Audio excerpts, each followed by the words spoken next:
एक अप्सरा थी, इतनी सुंदर कि देवता भी उसे देखकर ठहरे जा रहे थे। पर एक ऋषि के श्राप ने उससे पिशाचिनी बना दिया। वो जंगलों में भटकती रही, चीखती रही, अपनी ही शक्ल से डरती रही।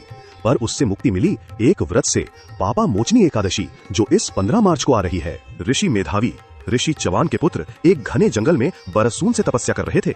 उनकी तपस्या इतनी शक्तिशाली थी कि धरती कांपती थी, अग्नि उसके आसपास जलती थी बिना लकड़ी के। इंद्र का सिंहासन हिलने लगा, क्योंकि जब कोई ऋषि इतनी ताकत इकट्ठी करता है तो इंद्र का राजगद्दी खतरे में आ जाता है। इंद्र ने अपनी सबसे खूबसूरत अप्सरा मंजू घोषा को भेजा। बोला, जा और इस ऋषि की तपस्या तोड़ दे। मंजू घोषा जंगल में पहुंची और मेधावी के सामने अपना नाच शुरू किया। उसके पायल की झंकार, उसकी मुस्कान की चमक, उसकी आंखों का जादू, सब कुछ एक ही मकसद के लिए था, ऋषि का ध्यान तोड़ना। और मंजू घोषा कामयाब हो गई। मेधावी का ध्यान टूटा, आंखें खुली और मंजू घोषा की सुंदरता देखकर उनका मन डोल गया। वो तपस्या छोड़कर उसके प्यार में खो गए। सालों बीत गए, ऋतुएं बदली, बाल सफेद होने लगे, पर दोनों को होश ही नहीं था, जैसे कोई नींद में जी रहा हो। सपना सुंदर था, पर सच से बहुत दूर। फिर एक दिन मेधावी की आंखें खुलीं।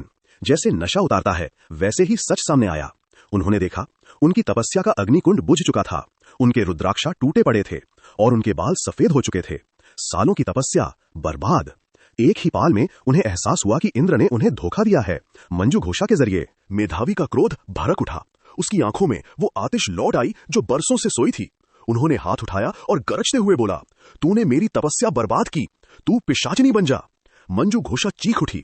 उसके सुंदर चेहरे पर दरारें पड़ने लगीं। उसकी चमकती त्वचा सलेटी रंग में बदलने लगी। उसके बाल सांपों जैसे होने लगे। एक फ्लैट मंजू घोषा एक भयानक पिशाचिनी बन चुकी थी। वो अंधेरी रातों में जंगलों में भटकती थी, चिल्लाती थी, पर कोई सुनने वाला नहीं था। जो भी उसे देखता वो भाग जाता। उसका अपना चेहरा उससे नजर नहीं आता था पानी में, क्योंकि पानी भी उससे देखकर सूख जाता था। वो रोके भी तो उसकी चीख सुनकर परिंदे भी उड़ जाते थे। भटकते भटकते वो एक दिव्य ऋषि के आश्रम पहुंची और गिरते हुए उनके पैरों में गिर गई।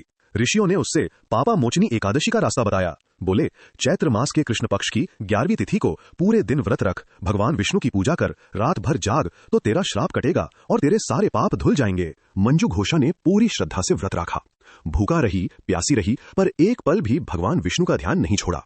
और जैसे ही एकादशी की रात पूरी हुई, उसके शरीर से अंधेरा निकला और दिव्य रोशनी ने उससे घेरा। वो फिर से सुंदर अप्सरा बन गई। जैस्मिन के फूल, नीले वस्त्र, सोने जैसी चमक, सब वापस। मेधावी को भी अपनी तपस्या की शक्ति लौटी। पापा मोचनी एकादशी 15 मार्च को आ रही है, सिर्फ 7 दिन बाद। ये वो एकादशी है जो बड़े से बड़ा पाप धोने की ताकत रखती है। सब्सक्राइब करो कथा सागर। ये वीडियो शेयर करो अपने घर वालों तक और कमेंट में लिखो कि क्या तुमने कभी एकादशी का व्रत रखा है।